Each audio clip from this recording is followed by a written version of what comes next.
came a long way, that's what the song say.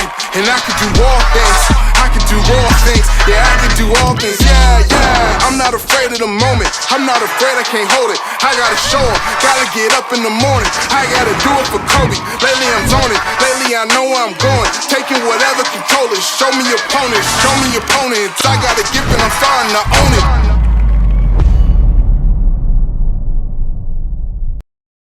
Welcome back to another episode of Progressive Hustle. Today we got West Coast legend, Bay Area hip hop artist, Be Legit. How you doing, homie? Yes, sir. Yes, sir.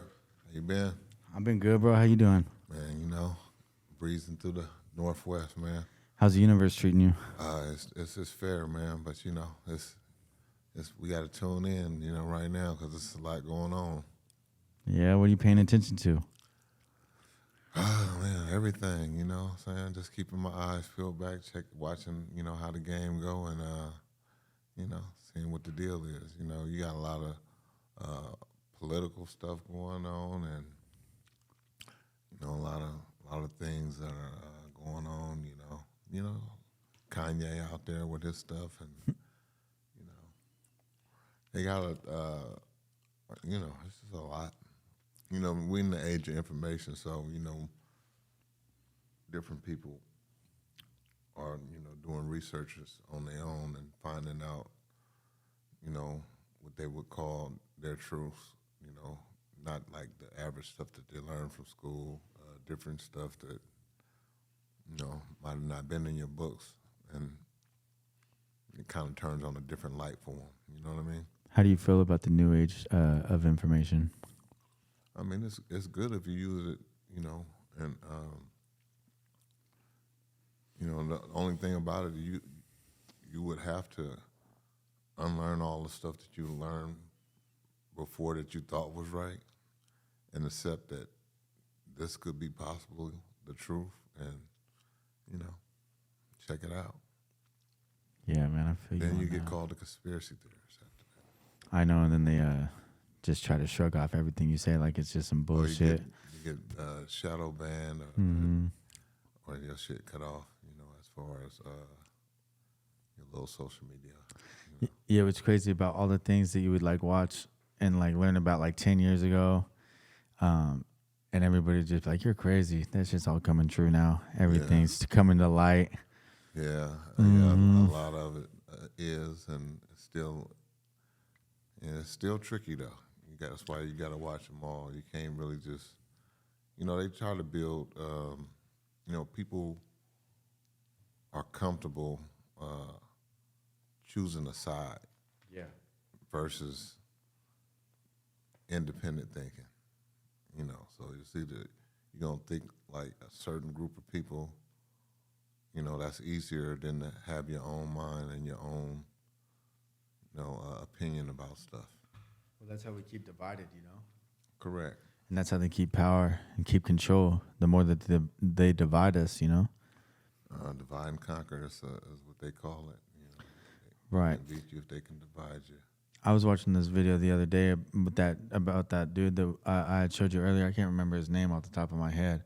But talking about ancient Sumerians and Anunnaki and all that type of stuff. And it just made me realize, like, the true meaning of, like, life. Yeah. Everybody's always like, what's the meaning of life? What's the meaning of life? I think the meaning of life is for everybody to come together as a collective and not be divided by race, religion, borders.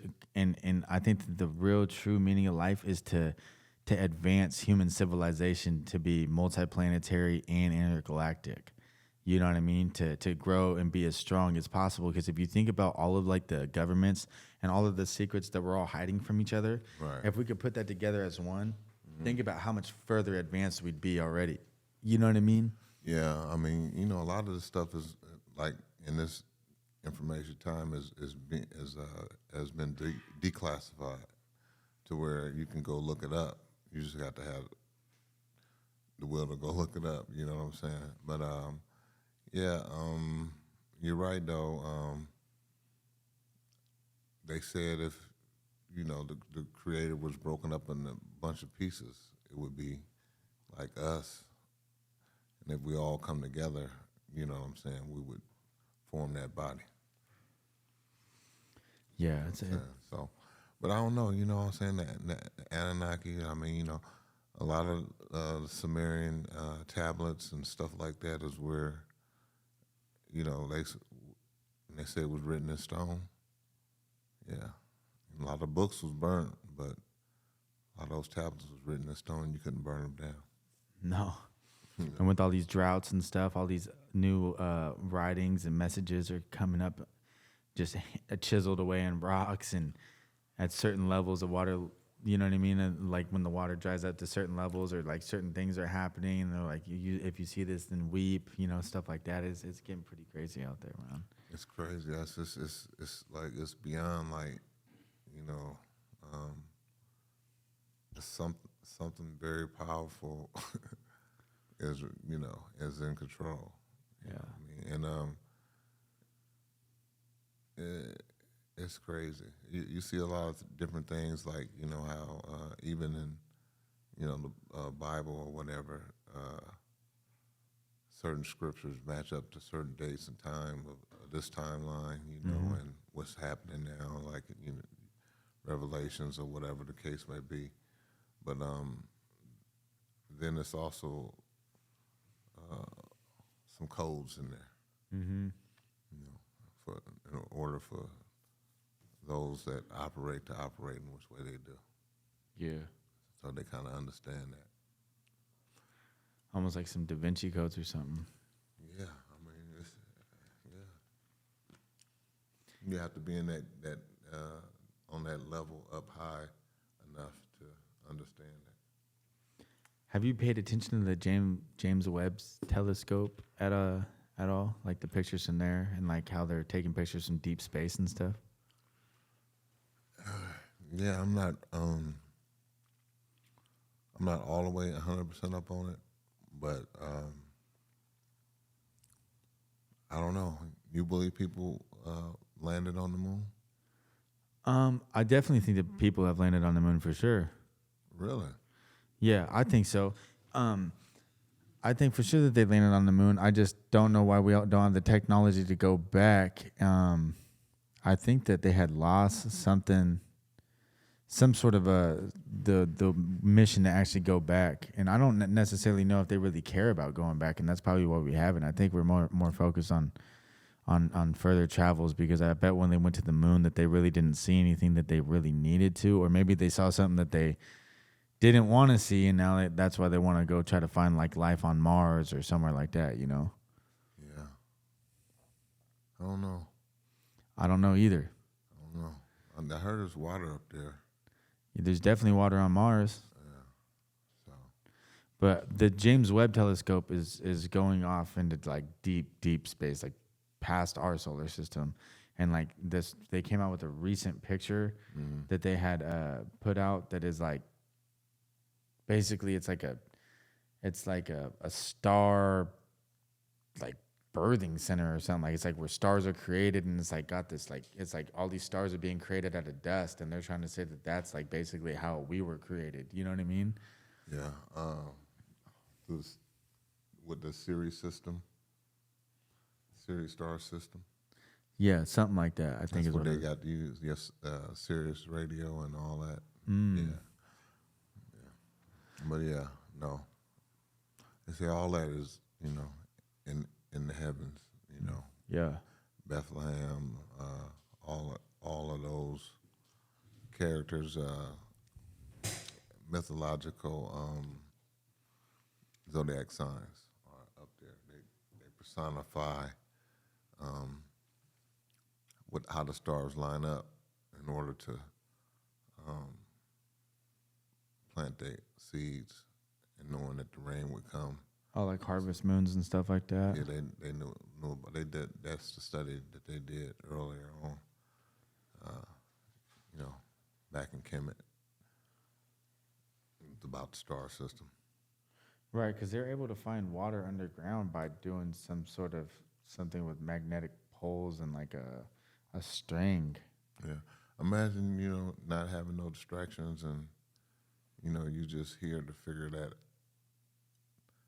out, you know, and record it, you know what I mean, and just put it all together, make sense. Make it make sense. Yeah, I feel you, bro. But it's pyramids in the Grand Canyon. They say that through the Grand Canyon you can get to Africa. Yeah. Do you believe that? I think they said that United States of America was once. I think they call it Morocco or something like that. That's the red flag with the green star in the middle. It's the far north gate of Africa would be America.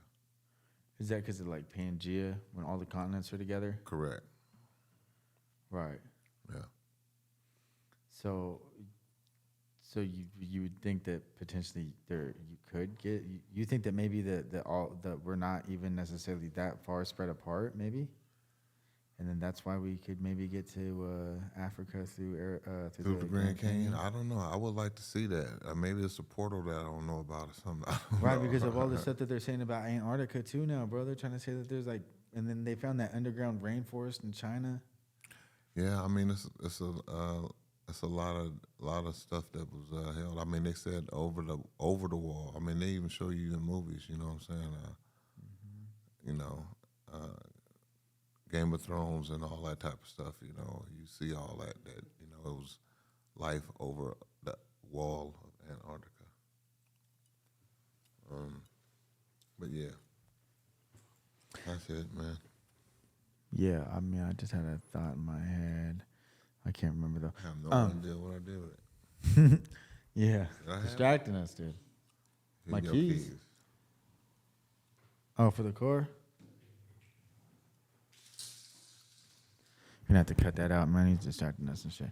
But anyways, yeah, bro. Yeah, because I mean, think about it, bro. Even like back in the day, dude, that's where they say all the Nazis went, bro.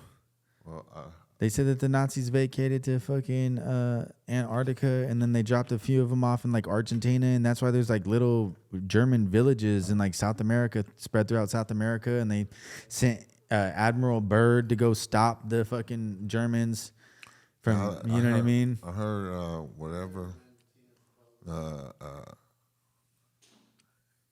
know, extraterrestrial or whatever kind of reptilian or whatever that was living in that area, allegedly. When Hitler wanted,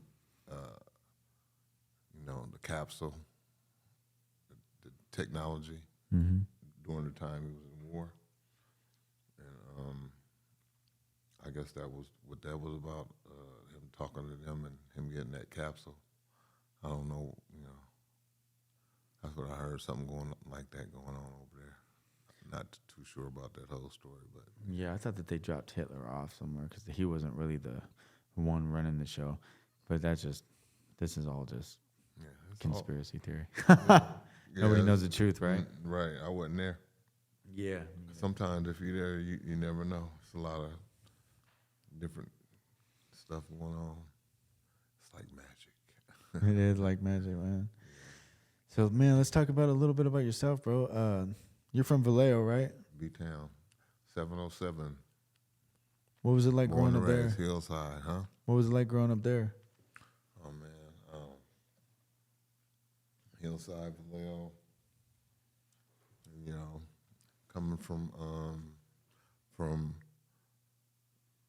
my parents and them coming from the South, you know,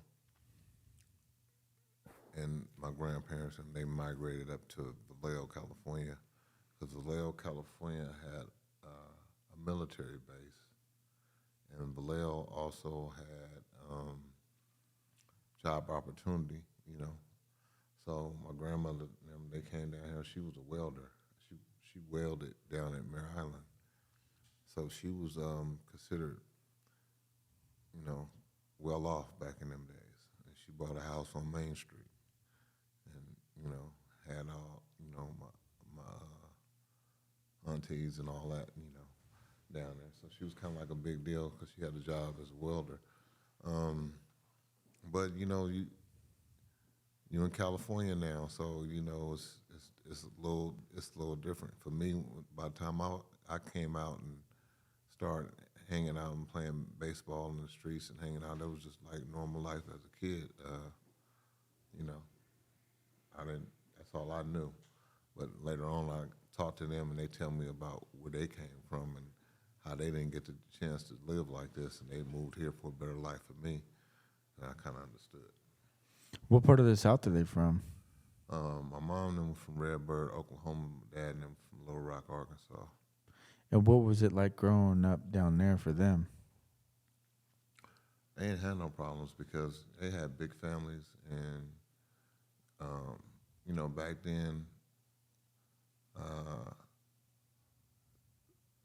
you have a big family, but everybody work on the farm. You know what I'm saying? So the more kids you had, the more help you had. Mm-hmm. So they would have big families. They have farms. My mom and them knew how to ring the next chickens and pluck them, and you know, do all that. You know, it's country stuff. You know what I'm saying? So they didn't really have, you know, when you grow your own food, you know what I'm saying, and farm, and like you don't really have, you know, money problems. Like, you know, not only you growing your own food, you probably trading with somebody else or Right. doing some type of barter, and so that's how they grew up compared to the way I grew up. You know, but yeah, so they didn't have no issues and stuff like that. It's just, you know, they did what they did and made enough money, and they moved to California. But getting back to Vallejo, it's because of the job opportunities in the military there. You got people from all walks of life that came in. You got Louisiana, Mississippi,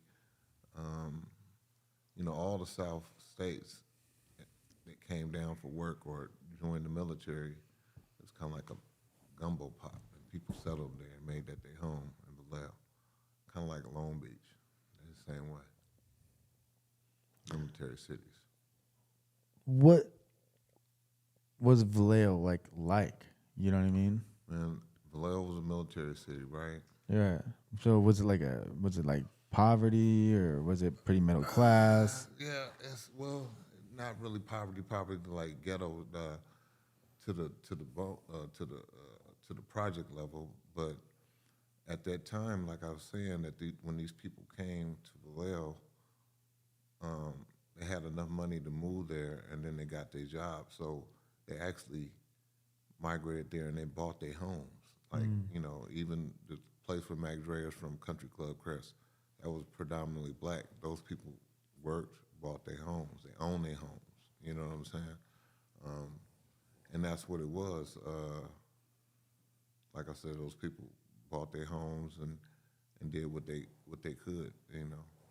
Not so much poor, but not rich, you know, but was happy, you know, normal stuff. So when did you start getting into music? The music shit came like, well, like right after high school, like, you know what I'm saying? You gotta understand, like, during our time coming up, you had Run DMC and, you know, all those New York rappers. They was coming up and doing their thing. It wasn't really many West Coast rappers at the time. Maybe Ice-T and He's from the East Coast too, though. yeah. Well, what's his name? Tidy T. I think Egyptian Lover and them. You know, and L.A. Dream Team and people like that. They was out. Of course, Too Short was rapping since 1980. But, you know, we wasn't, we didn't have, it wasn't a lot of rappers yet that had came out of the Bay Area because of just where it was located at geographically. When everybody thought of West Coast, they thought of L.A., you know what I'm saying? Right. So, yeah, so we started doing music, you know, like right after, we started doing it in college. But before college, we was doing DJing and you know, rapping over friends' instrumentals and doing that type of stuff. But we got to college, we started rapping on original beats and making songs about the alma mater, and we got famous on campus. And then we was like, okay, we're gonna go back home and get serious about this. What made you get into music? Just a hobby, just you know, rap was it wasn't around that long. It was fresh. So, you know,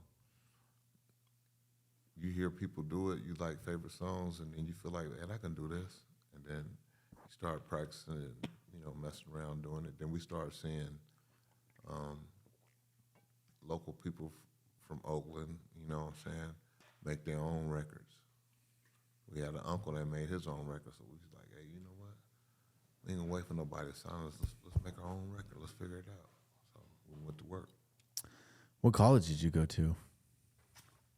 Grambling State University, Where's that? Louisiana, of course. G State, you know. That's what it was. You know, we was in, me and 40 went to Grambling together. And my cousin Dion and a couple other people, you know what I'm saying? Like we made a name for ourselves on the campus. Like that experience that we did when we did a talent show, and we performed a song that we had made in our dorm room on a box, a JVC box, you know, with the double record. You could play one side and record on the other side. So we did it. You know, to do it like that, you had to have your rap down pat, because we just coming in busting. So we did it just for fun and put it out there on the campus, and we won the talent show, and then people went crazy. So they was like, all right, y'all got something. So when we went home, we felt like, I mean, the way they was treating us on campus made us feel like we had already made it, you know, and stuff like that. So we were like, when we get home, we're gonna get serious about it. We went home and grabbed these shots of sugar, and we went to the studio and made it happen. Did you guys graduate from college, or how long were you there for? I graduated from college. I dipped back after the first year, so did 40, but then I ended up going to Heald and then taking a couple of classes at Hayward State and finished up everything. So, What'd you major in? computer technology. What year was that? That was way back in '91. Wow. Yeah. That was a good time to start learning about some computers for sure. Well, you know, they were saying back then it was going to be the future, so it was like, okay. Yeah. It wasn't really about, you know, the love of computers. It was about what's going to make the money, you know, what can I get into. But they say, well, it's going to be the future. They're going to always be around. They're going to need repairing. So I got into that, but I couldn't tell you nothing about it right now. All that schooling, I don't know none of that right now. Damn. So when in music did it really start taking off for you? Just because of the talent show? Man, that talent show put the battery in our back. When we came back and did our first LP, MVP, this before we came to Click, you know, radio stations were more strict and to the point to where, you know, you couldn't cuss on records, you couldn't be downgrading women and stuff like that. They had like no chill policy. So we took a shot at trying to make some clean records, being MVP. But we so new to the industry, we only made like a maxi single, you know what I'm saying? And then we was like, well, how are we gonna sell it? And we was like, man, we're gonna put them at all the liquor stores in our city. Started giving them on, putting them on consignment. People started picking them up, and they started liking it. But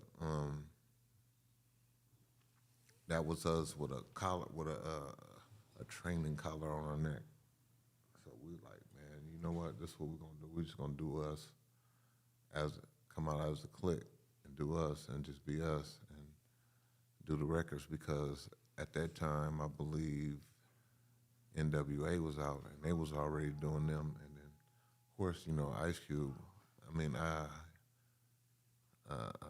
Short, he was always doing him with the, you know, profanity, and it's like, you know, we just go rock it underground and be ourselves versus trying to get on the radio. So that's when we dropped Mr. Flamboyant and Left Side, and those are the ones that really turned the switch on for us, you know.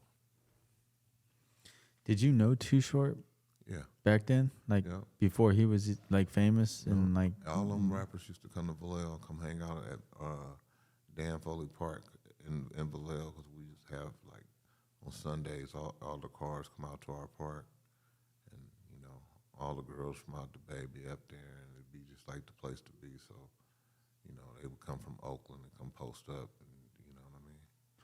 So how far away is like the Crest from where you're from? It's not Vallejo's not that big at all, but it's just like opposite sides of towns. It's like south and north, you know. So it's probably only 9 exits in Vallejo, so it's like 7 exits. You know, it's not that far at all. And did you know like Mac Dre and the Romper Room? Yeah, see, me and 40, like, we're from Vallejo.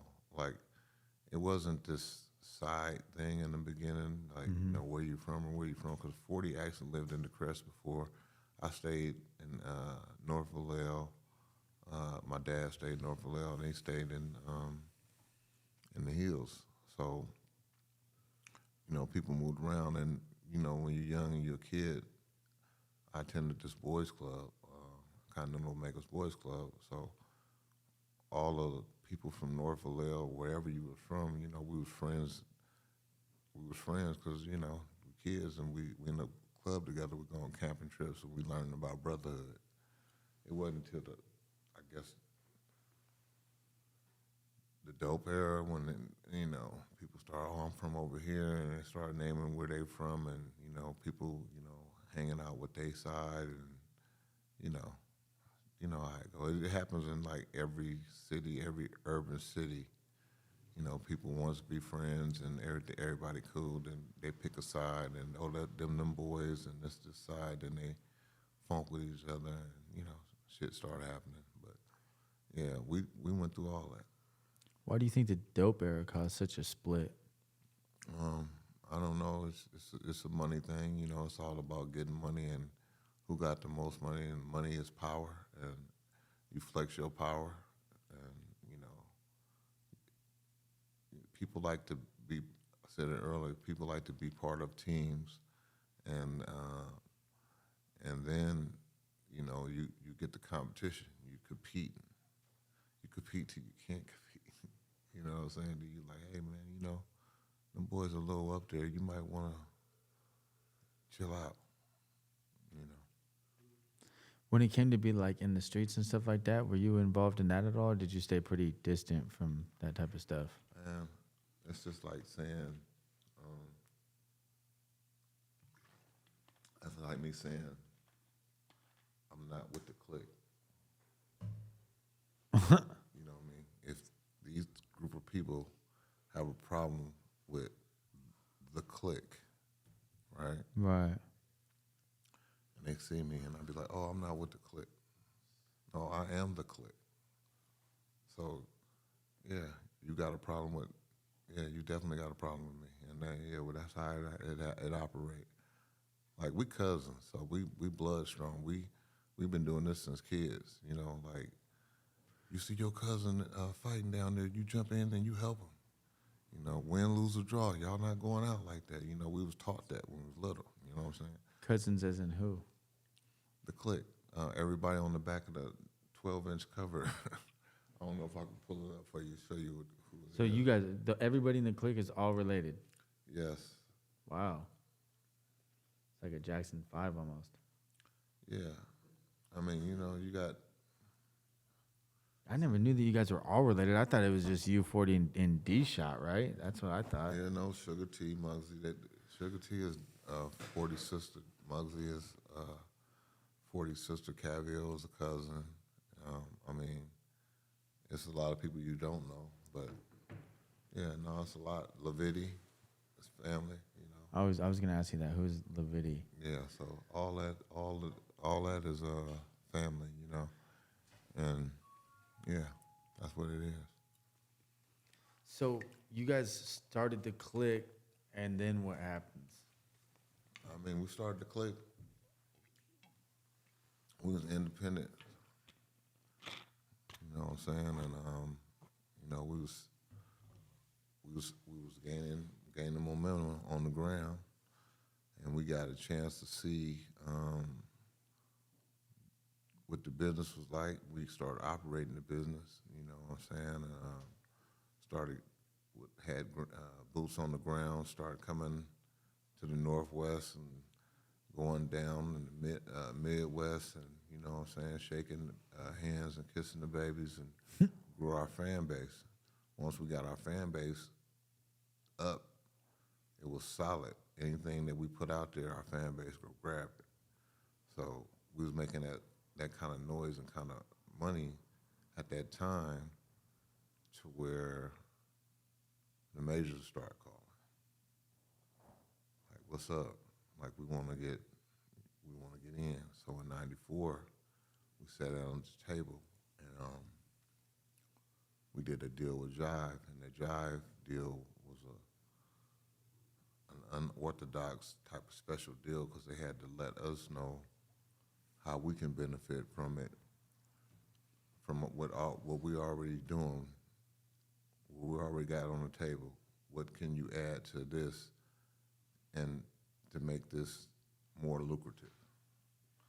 So we went in there and we worked it out, man, and you know, yeah, we went gold. We dropped game related, and it went gold, and then from there. Game related was it Click's first album? On Jive. Okay. So you all got a deal. Yeah, but then we got solo deals too. That was part of the original contract. Yeah. So, and it was cool, you know what I'm saying? We rocked with them. Jive was the first label to come get Too Short, so they were supportive of the Bay Area, you know what I'm saying? Then they come get Spice One. Yeah. So they was up on the Bay Area in the movement. They was knowledgeable about where to put the records and how to get the things going, and they came and signed us, and we had a good run with them. You know what I mean?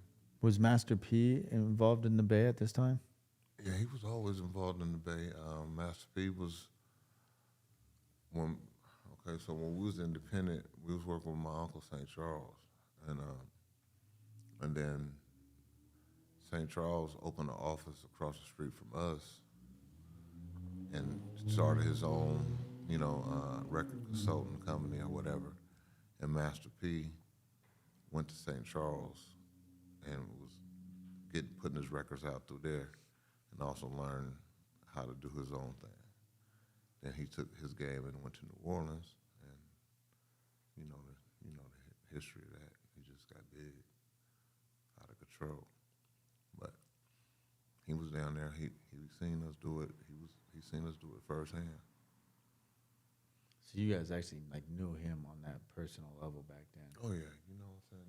The Bay Area's not that big, bro. And you know, if you're doing things, and you know, a lot of people that's doing the same thing that you're doing, you're gonna run into them, and you're gonna, hey, this is what we're doing. We're independent artists. We gotta stick together. You know, we're gonna work, hit the studio, whatever we gotta do. You know what I'm saying? But that's what it was. And you know, the Bay Area had the spirit of they're not waiting on the record companies. We're gonna get everything going ourselves. So you started getting graphic design companies and promotional companies, and everybody coming up with something to do with the music business, whether they're shooting videos or making posters or whatever it was, to the point to where you would go into one of those places and you see all these independent artists work all over the wall. And I think at that time, you know, the Bay Area had like way more independent artists than anybody in the game. You know what I'm saying? People that was doing it themselves, because, you know, people was coming from, you know, doing what they was doing in the streets and investing into an artist, and, you know, and getting it going. Because they seen us do it. They figured they can do it. Everybody figured they can do it. And a lot of people had success with it. And, you know, some people didn't make it all the way to the show, but they, you know, they got on, you know. When it came to like going in solo, like straying away from the clique, did that cause like conflict between you guys at all? No, it didn't really cause conflict, because you gotta understand, like, some people are designed to be a solo artist, you know, and some people are designed to be part of a group.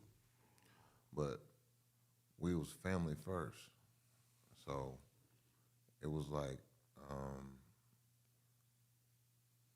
whatever happens, you know, long as they was like, you know, it's like we shooting at the dartboard.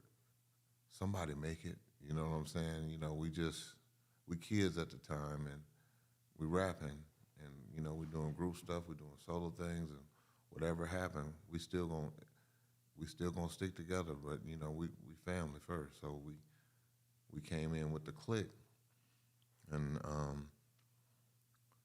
then you know they wanted to see that. They just made it more because we was the label. You feel me?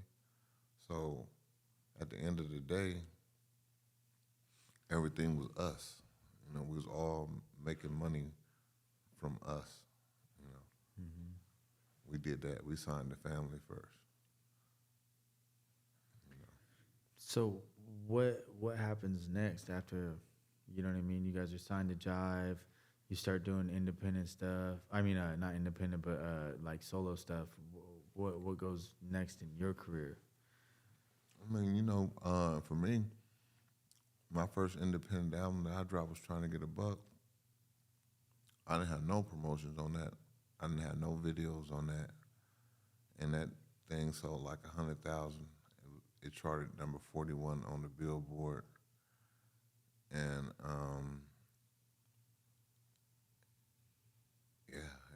you know, it was, you know, to sell 100,000 records at that time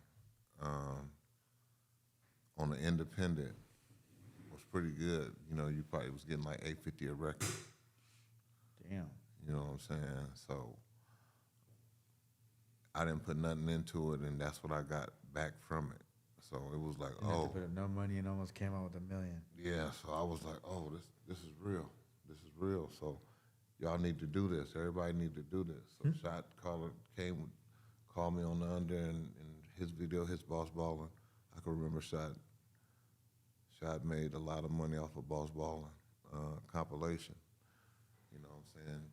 So we was just living the life and, you know, getting things accomplished early in life, you know, being smart with our money, not buying $85,000 car before we bought the house, and you know what I mean, and getting things set up early. What was your first major purchase after getting such a large lump sum? Oh, I bought a house.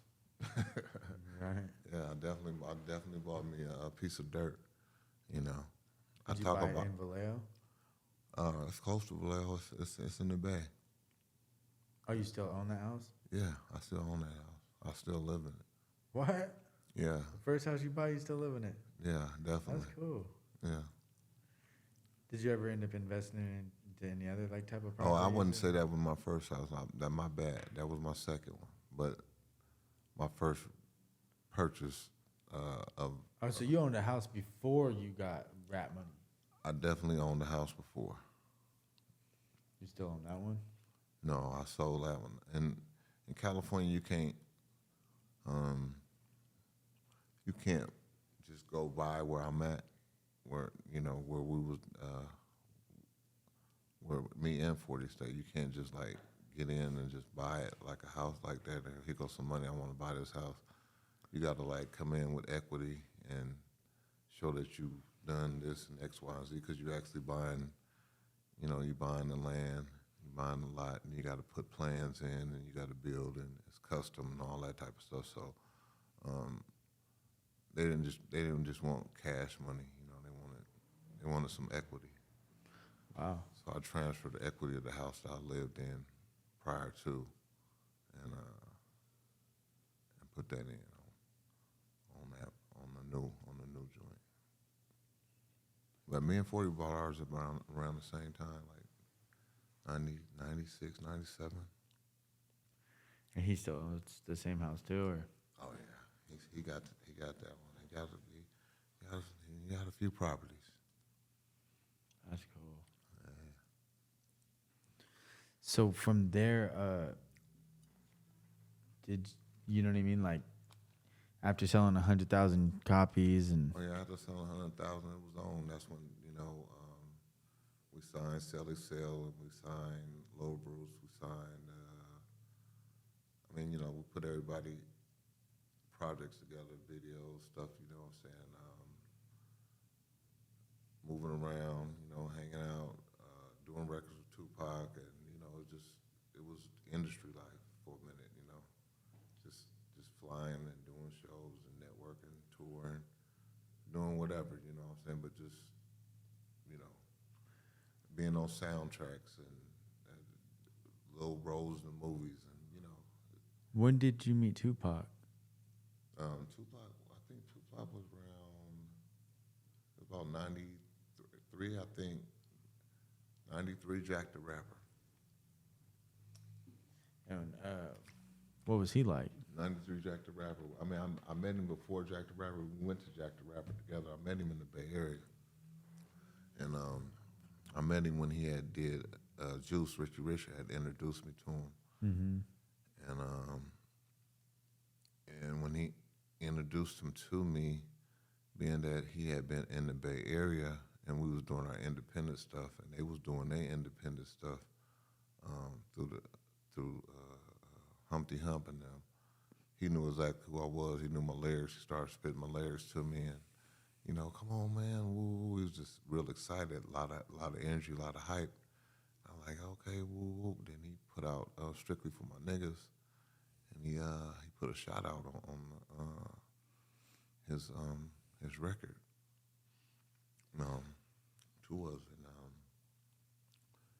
it was like, okay, you rapping, you doing your thing, and you got the Digital Underground, and you got you, and then he was dealing. His manager was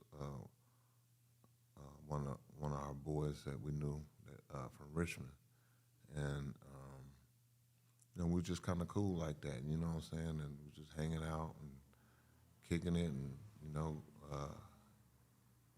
kind of just had each other back, so to speak.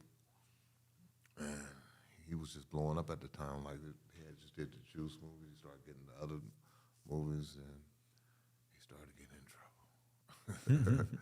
But he was with us, you know what I'm saying, for a while, and then of course, he went to L.A. You kind of know the story, but Tupac was he was definitely in Marin, which is on the other side of San Francisco. They got some little projects over there, you know what I'm saying, and it was a lot of street dealing, and because Marin County is like one of the nicest places in California, right? It is one of the nicest places, but where he was from, you always gonna have a ghetto somewhere. And that comes from military housing that they turn into apartments to low-income people. Like Hunter's Point, right? Right. So, and this was like on the other side of Frisco, because they had Treasure Island was another base, and then on the other side of the Frisco, which is on the Golden Gate part, was the jungle, or whatever they want to call it, and that's where he was stationed at, and that's where he, met those people that we knew from the streets, and they were some serious people, so it was always love. So the '90s was pretty consistent for you in music and making a decent amount of money. Definitely was. 90s, 96. 96 is when I dropped Hemp Museum, probably I think November '96, and that was my first record on Jive. So they put me on the road, city to city is what I like to call it. They put me on the road, promo tour, and they lined up the record with Daryl Hall.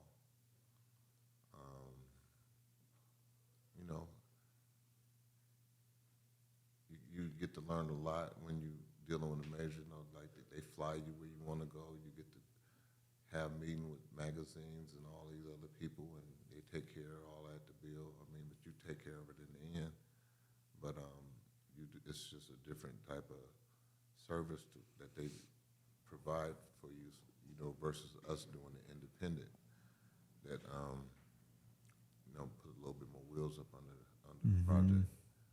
And so when that project came out, that first single was with Corrupt and 40. It was called "Check It Out." I personally wanted City to be the single, but they was like, no, they was looking at it like, okay, 40's on it, Corrupt on it, Dog Pound, it should be a good street record for us. So we went with that one. City it was actually never a single at all. It was that one and Hall & Oates on Ghetto Smile, ended up being on, I think it's Dangerous Ground soundtrack with Coolio. Oh, okay. I know it was in the Ice Cube movie. Did that one go platinum? No, it didn't. I got close. I don't know exactly what it sold, but I tell you what, that record still plays today, like in the clubs and stuff where I go in. I'm just not even they knowing I'm there. If they ever go into a Bay Area mix or whatever, that song pops up as a classic. And I was talking to a kid, 13 years old today. He said, who's your youngest fan? I said, I don't know. I said, I met one. I meet a lot of fans, that's 23 and 24, and I'd be wondering, how did you know this song and how you know my music? And then I realized that, your mom and them was playing this when you was a baby, and they programmed you. So when you got older, these songs still stuck in your head, and now you show up at my concerts. Yeah, I mean, shit, my daughter's favorite song right now is Mr. Ice Cream Man by Master P. You see what I'm saying? You know what I mean? And that song's forever old, 30 years old probably. Man, all of them, like, what I'm saying, that's what it be. And that's just what it be. Yeah. It's in their DNA, it transfers down, It was in the car seat listening to it, and now they grown enough to go to the show and concert, and that's what they be showing up as. Did you guys go on like world tours and stuff like that? Yeah, you used to do tours all the time, like with Spice One and 8 Ball and MJG. Yep, and UGK, and we might do down south run. Lil J used to, before we signed, we was independent. He was trying to get us on Rap a Lot. I thought you guys was on Rap a Lot. No, he used to fly us out there, and we used to do songs with him and everything, but we never signed with him. But it was a lot of love though going on in Houston. Actually, in Texas, we probably got known there first, and got more love there than our own hometown in the beginning. You know what I'm saying? Because it's just like they caught on to it faster, I would think. It was like, when Captain Saberho came out, that's when, it just, it started changing. Everybody everywhere was like on it, but not at home. But, Shreveport, Louisiana, Houston, and places like that, they was on it. So they would fly us out and come, that's when they had record stores. Mm-hmm. We do autograph signs at the record store. Nothing like how it would be today. But I'm talking about like everybody would be down there, whole parking lot flooded, and we just out there having a good time with the folks, and signing autographs, and people done cook for you and all kind of stuff. You know what I'm saying? You just have a good time. But that's what it was. This is way before the internet. Mm-hmm. So to actually meet that artist, that artist had to show up, and they wasn't gonna miss out. They couldn't go on the gram and see you on the gram. They couldn't go on your Facebook back then. So you wanted to meet that artist, you had to really show up to the record store, and it was, and that's what it was. So we used to go on tours and hit record stores, um, whatever one stop that they had that was carrying the records, radio stations, and then of course, go out and eat and hang out with the people, and do that city to city until you got, like I say, you had to feed that fan base, but you had to get out on foot to do it. Right. And you had to bring the records to these people or send them to them in mail, would cost a lot of money for these record pools. You send them ground. You know what I mean? It was vinyl. It was heavy, so you couldn't email a blast and put the song on the iTunes back then. So the groundwork that we had to go through to get where we was at was really groundwork. It was physical. You know what I mean? Right. When was the first time that you left the country for like a show or for a tour or for music in general? Well, I ain't really left the country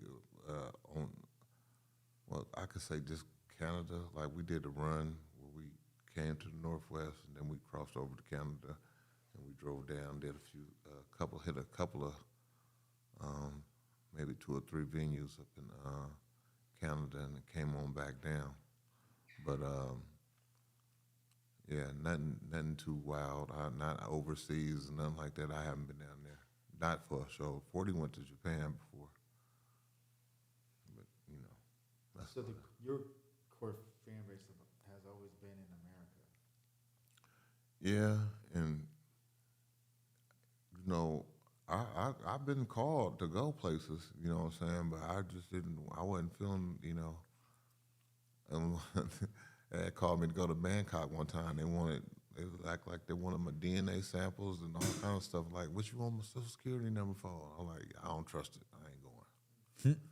But they was offering a lot of money. But, back then, you moved around and Hollywood and all that type of stuff was popping. You ain't even tripping. Right, yeah, because you were making good money over here, so Right. why have to? So even to this day, you never gone overseas or did anything like that for The only music-wise? place I've only been to Canada. I haven't been no overseas shows, no London and none of that type of stuff. No. You've never been in out of the country, just even on some personal shit? Oh yeah, personal things. I got stamps on my passport, buddy. Oh, that's good. Be in Bahamas next week. Are you going to the Bahamas, huh? Yeah, That's cool. You been there before? yeah. I got married there. Nice. Yeah. Where's your favorite place that you've been? I don't know.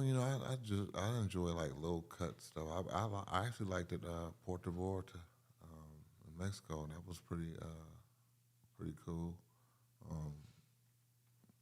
But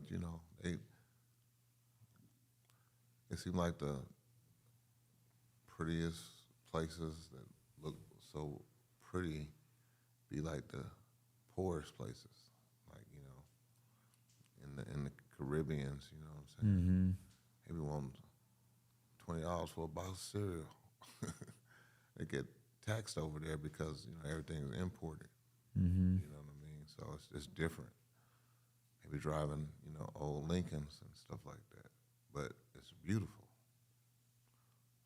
But it ain't matching up with how the people live. Right. It's crazy. Yeah, that is crazy, man. That is crazy. Mm-hmm. So, after what was the album that you said your second album, which is on the Hemp Jive? Museum. Yeah, the Hemp Museum. Yeah, So after the Hemp Museum, yeah. The Hemp Museum did good. At that time in Jive, they had 2 boy bands, kind of like this little conflict of interest thing going on. I think it was NSYNC and the Backstreet Boys, right? And my new album was due to come out. It was ready to go. And I think this was the Hempin' Ain't Easy album, right? So when the Hempin' Ain't Easy album was ready to go, it kind of like everything was kind of on hold at Jive, because of this discrepancy that they was going through with the Backstreet Boys. So this lady at Jive had called me, and she's like, hey, I starting a new label named Alan Grunblatt, and he would love to have you. He would love to have you over there, and ain't nobody over there. It's gonna be it was Kosh Records. Right. He can talk to whatever Jive and get you out buy you out that contract, and you can come over there and do that. So that's the next move that happened. We went to Kosh Records on the solo side, still signed to Jive, and we did the next Click album with the Green Cutlass on the cover, Money and Muscle. But then on my solo, I went to Hemp Ain't Easy. Went over. Jive sold that to Kosh, and me and Kosh started rocking. We did Hemp Ain't Easy, and we did Hard to Be Legit over at Kosh, and that was cool. And after that, I left them and did my own thing with SMC Records, which was in the Bay Area at the time. That's when I did the Block Movement album. And that one came out cool. It was independent. And then I think after Block Movement, I got with Ghazi. And we was over at In Grooves. He was working at In Grooves, and I signed up with him over there at In Grooves, and then he went on and took over a department over there at In Grooves, and that turned into Empire. And he started doing his own thing, and the rest is history with that. So, the latest album that came out on Empire was the What We've Been Doing. Right. Yeah. So, yep. And that's when just been having. I just do music. I've been doing music the whole time. You know what I'm saying? I got a lot of songs in the catalog. Can drop 3 or 4 albums if I wanted to right now. But I was listening to music and where it was going and what it's leading to. And as you become an OG in the game, you kind of like don't want to be the part of the crash dummy crew. You know what I mean? Like how all these incidents is happening right now with these rappers dying and people really talking about the switches and sticks, and then it's like you do kind of become part of the genocide. So you kind of, if you're a leader, you want to kind of change the tempo, change the direction a little bit, slow that down. So that's the transition that my new music is about right now. Getting back to having fun and on some real life learning type of stuff. We always put messages in our music. It wasn't just about shoot 'em up, bang bang, and all that type of stuff, the goofy shit, but actually shit that you can learn from. So that's what I think is really needed in hip hop. We go through this a lot. Sometimes it was a part where everybody was making love music. You know what I'm saying? Everybody was in love. Everybody was in love. So what would I do without my baby? Yeah. You know what I mean? But we went through that transition. I mean, even in your guys' era, bro, when you guys were just talking about selling work and shit like that, everybody was selling big work, and everybody was happy and love, getting big money, and then now everybody's just talking about killing each other, and that's what everybody's doing. Yeah, and see, when we talk about building, building, getting a business, and owning your brand, and doing that, we try to feed that to the community versus running up onto them and killing them. Like it's now being a rapper is just it's a dangerous job, like they say. They trying to rob you because you got the change. You showing the stacks of money, and they don't have none. So what do? What would be the easiest thing to do? Like, hey, let's just rob a rapper, or let's just kill him, so we don't have to worry about him, siding on us with all this money and all these cars and jewelry and stuff like that. know what I mean? Do you think being like a super OG in the game that like you're kind of saved from that, or do Ain't you? nobody safe, bro. Right. So Ain't you nobody safe. you Don't stay ever pretty think prepared. that anybody is safe because they're OG. Right. You let one of them dudes catch one of them OGs somewhere where they're not supposed to be, and it look like they got a clean shot at it. Mm-hmm. Yeah, they going for it. You know what I'm saying? Because it's like they don't, you know, like Tupac. I said a long time ago, he was making that little thing. He was like, you know, right now it's cute. We're saying, hey, we hungry. Can we please have some food? You feel me? And now it's like, he said, then he states, then you start bamming on the table like, you know, I'm hungry, nigga, give me some damn food. Next thing you know, we picking the lock coming in the door. Well, now we at the lock picking part. They coming in the door. It's either you or them. You know, that's how it is. It's cutthroat. You can't give this person all this money, all these millions of dollars, and then all these people over here starving. It makes him a target. You know what I'm saying? You got to walk around with security and guns, and even if you got security and guns, you still can get killed. Yeah. Yeah. I mean, it's going on right now. You know, it's really, really wicked out there.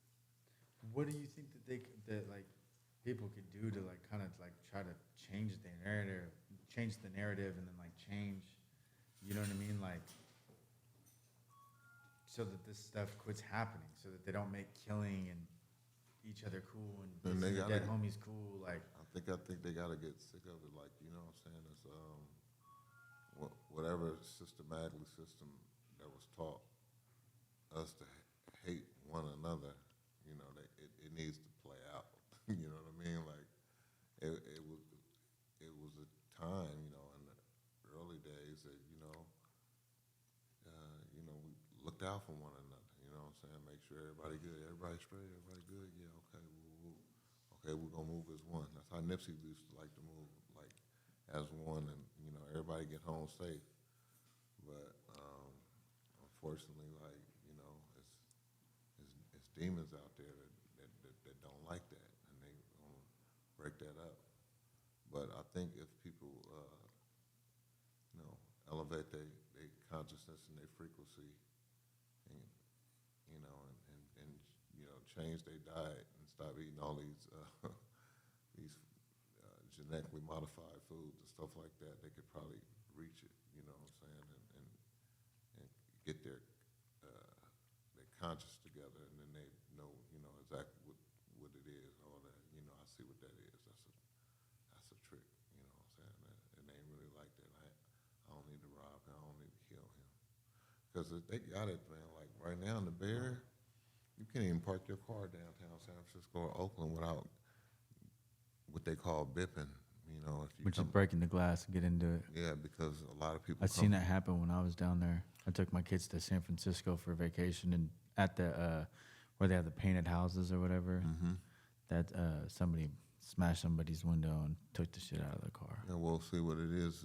It's a tourist town, and a lot of people come, you know, with their goods and their valuables, and they think that their goods is valuable, safe in their suitcase in their car, so they stop and let's get something to eat before we check into the hotel. Wrong answer. You come out, vacation over with, and there's a lot of people flying in, and you know, buying California trees, so they bringing, you know, a lot of money with them. So once the people hear about, oh, this dude got 100,000, or he got 60,000 out of this, now they just looking for anybody. You know what I'm saying? So it's like they know what kind of car it is because they can tell which ones is the rentals. You feel me? So they know you in a rental car. They see you got boxes and bags and stuff like that. It's probably worth some value. So they pull up, bust it, grab it, and get the fuck on in less than 5 seconds, 10 seconds. You still live in the Bay? Yeah. What do you do, like, for your free time out there? Free time? Yeah. I don't want no free time. I got a cannabis club, and you know, I got a studio.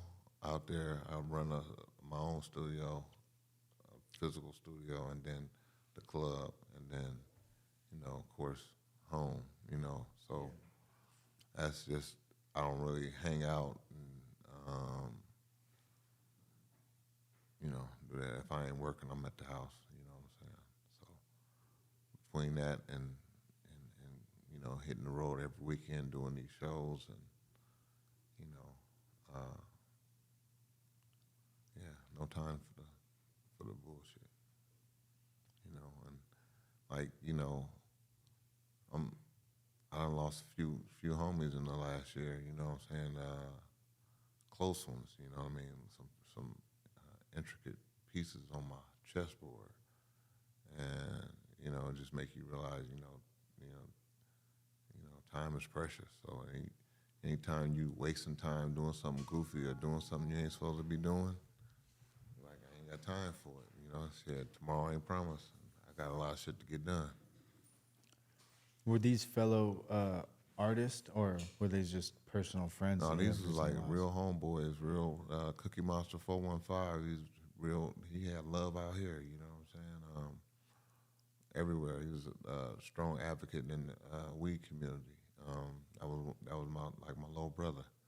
A couple of other my friends and my father-in-law. He was a famous pimp. Kenny Red. So yeah. Kenny Red, your father-in-law? Yeah, that's my wife's dad. Get the fuck. Yeah, Really? I just put him away. So a lot of rest in peace to Kenny Red, man. Yeah, a lot of intricate pieces on my chessboard. When it went down. So it just made me get more into my family and what needs to be done and keep everybody safe and keep everything moving. You know what I mean? No time for the bullshit. Yeah, rest in peace, man. I'm sorry that you had to deal with that. How'd your wife handle that? Man, best way she could, you know what I'm saying? We got a little baby too, so she gotta be there for the baby as much, and then, so much going on. It's kind of, you can't even really, get into it like that, get into the sorrow. So she got to stay strong, because she is his oldest, you know what I mean? Did you know Kenny Red before you knew your wife, or did you? I did. So is that how you met your wife? Yep, that's exactly how I met her. And how did he feel about that? He was pretty cool about it? Oh, yeah. I mean, I think he set it up on purpose. Yeah, I think he set it up on purpose. I think he wanted that to happen in a strange way. You know what I mean? It's just like, he knew I was a good person, and, he didn't really want her, out there with, like, yeah, you'll make a good son-in-law. But it's all love. It's that way the universe brought it together, you know what I mean? Yeah, man, that's crazy. You got a good Kenny Red story? Man, I got me and them, man. But, the man, he was special, you know what I mean? Like, loud, obnoxious and bold, and say what's on his mind, you know what I'm saying? At the same time, he was what he was. I wrote this thing about what, how he, ended up in Hollywood, on they radar, and they wanted to, at I think around 2000, you know what I'm saying, right when 50 Cent had started putting them in his videos. We had them in our videos around 2001. We had like the Pimps and stuff like that. But around that time, and Snoop started taking Bishop on the road with him. Right. A lot of Hollywood got interested in making movies about it. They was kind of like fascinated with it. You know what I'm saying? It was really his life story. You know what I mean? So he started getting into that, and he really liked that. But, it was all around cool. He liked the motorcycles and stuff like that. We got on motorcycles at the same time. You guys had some Harleys or some street bikes? Harleys. at one time the Bay Area had just went crazy on Harleys, and everybody started getting them around like 2002, 2003, 2004. Everybody was just buying Harleys. And Because he's from Oakland, right? yeah, he from East Oakland.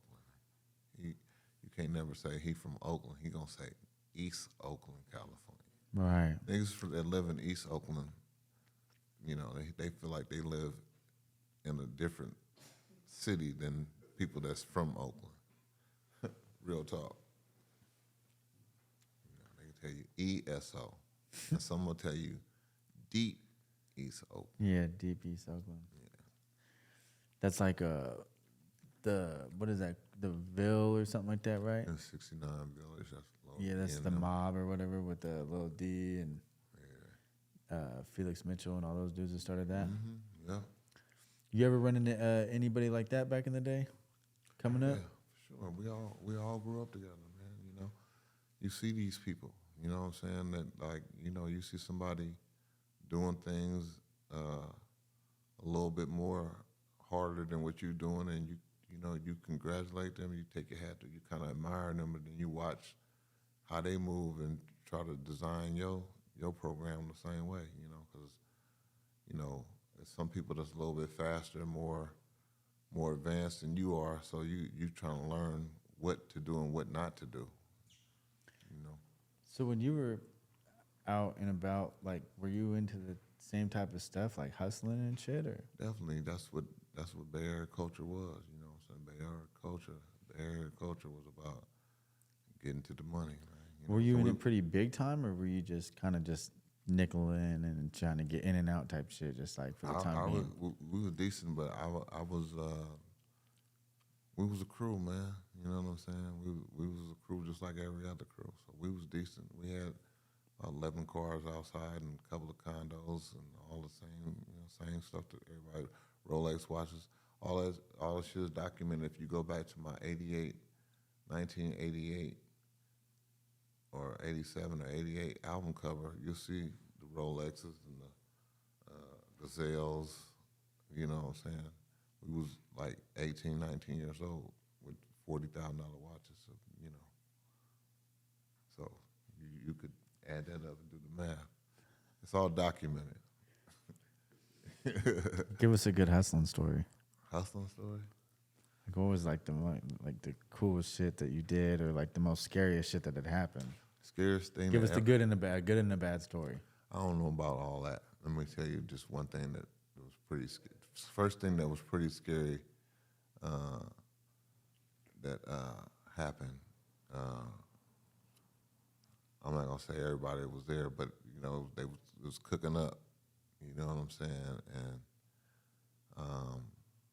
something happened. It was one of them electric stoves. Something happened to where the stove. Oh, I know what happened. Somebody had came over, one of the old college buddies, and they put like a pound of bacon in the oven and just cooked the bacon in the oven and left a hella grease in there. And they never took it out. So when they got to turn the oven on. A pound of bacon too. That's gonna be so much grease. Yeah. So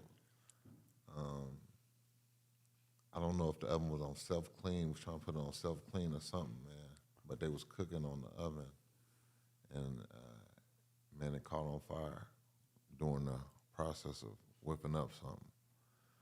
And, you know, it was money in the house and all kind of stuff, and you didn't want the fire department to come, so niggas was panicking. And a certain individual, man, he picked the whole stove up and pulled it off the wall and set it in the middle of the living room. I ain't never seen nobody do that. Took the whole stove out the wall and just snatched it out and set it in the living room. Because it was smoking. Right, but it wasn't on fire. No, it was like a chemical smoke. Oh yeah, the worst. It made the whole neighborhood stunk. Yeah, the chemical You were worried smoke. about them showing up for some other shit. It was gonna come. It was gonna come through. So you know, it was a panic situation. So you know, that's all. That's all, man. That's all. There's a whole bunch of little, you know, D-boy stories, but you know. Yeah, that's crazy, man. What's the biggest advice you can give to the youth out there? To the youth, man, damn, you know, really self-educate yourself and never stop learning. You know what I'm saying? Yeah, get into your truths, man, and you know, stop buying the bullshit, and also, I would say, a lot of people are going back to entrepreneurism. You know, that's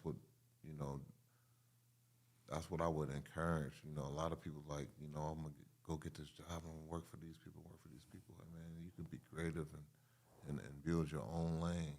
So many different things with different technology that you can do for self and get ahead of the game, and not have to put yourself in any type of program, meaning like a 9 to 5, but you can put all them hours into building a brand or becoming some type of film director or whatever it is, you know what I'm saying? But, create the opportunity and create the business for yourself, believe in yourself, and bet on yourself. That's what I would give them. Yeah, that's basically what this whole podcast is shaped around. Yeah. Is to just show people all the different ways that you could literally we could live the life you want to live now, doing legitimate things. You don't need to join gangs. You don't need to sell drugs. You don't need to do you don't need to be in the streets. No gangs. We all got talents. You need to find out what your talent is. Turn yourself into a brand. Turn yourself into a brand or whatever it is that you're doing. And, hey, you go for it. It's a rapper out of Vallejo by the name of Russell. And he doing it all from the beginning to the end. He just remind me so much of myself and our team and what we was doing in the beginning, because we didn't have the opportunity of even sitting down with no labels and stuff. You guys created the blueprint. Now he gets to follow it. Yep. Yeah, and you get to follow it now with technology. Like I told you, we was boots on the ground with it. You can get on your Instagram every day and send out, emails and, post flyers. And yeah, it's easy, bro. It's easy to get in touch with people. Yeah, so he created his fan base, in his backyard. And he made sure that everybody was part of it. He did it right. And it just makes me so proud that, he coming from the city that, we did the same thing, but he doing the 2022 version of it and showing you how to build wealth and split the pie and everybody eating, everybody working, you know what I'm saying? I hope that continue to work out for him and everybody remains happy, because, everybody happy until, the big stuff start dipping in, and, some people be like, oh, I was responsible for this. I think I need more. You got yours, and you part of this. And he made everybody be part of it. You know what I'm saying? You could buy into it. So it's a good program that he got going on right now. And that comes from him believing in himself and what he had going on, and not accepting the $100,000 deal, and just because you such and such, and Right. Yeah, I think I can do more of that on my own. So that's what he's doing, and it's working for him. What is your plans for the future? Man, my plans for the future, man. I was always would say, like, music is part of me. Part of I got a lot of people that like, hey man, drop some more music, do this stuff.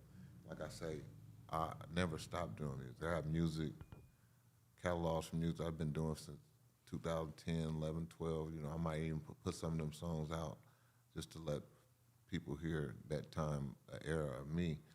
But and it just never really stops. And like, I'm doing more shows probably now at this age than I was doing back then. You know what I'm saying? It's like it's not allowing me to stop. So I'm gonna feed that jukebox a little again, some more. I'm working on my brand right now. My Beeler brand is a marijuana brand that I have that's up and running in California. I'll be getting that,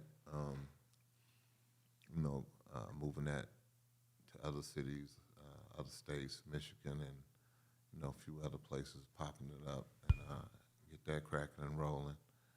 And any other little, I got a lot of little things that I'm working on right now, as far as in the tech world. That we're trying to come up with, a couple of applications and stuff like that. So all that type of stuff is just little things I've been working on the. Trying to create like a middleman app or something.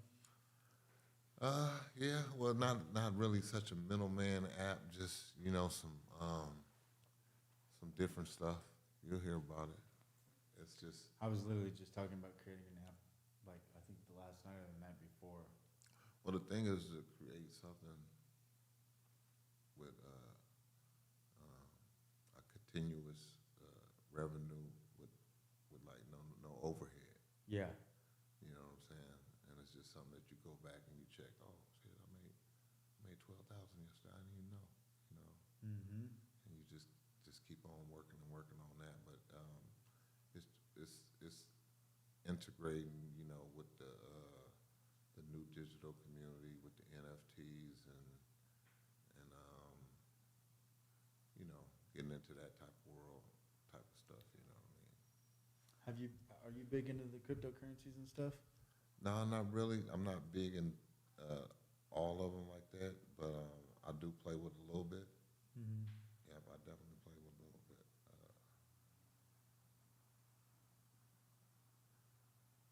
Okay, yeah. I do play with it a little bit, you know what I'm saying? You gotta, scared man can't win. So,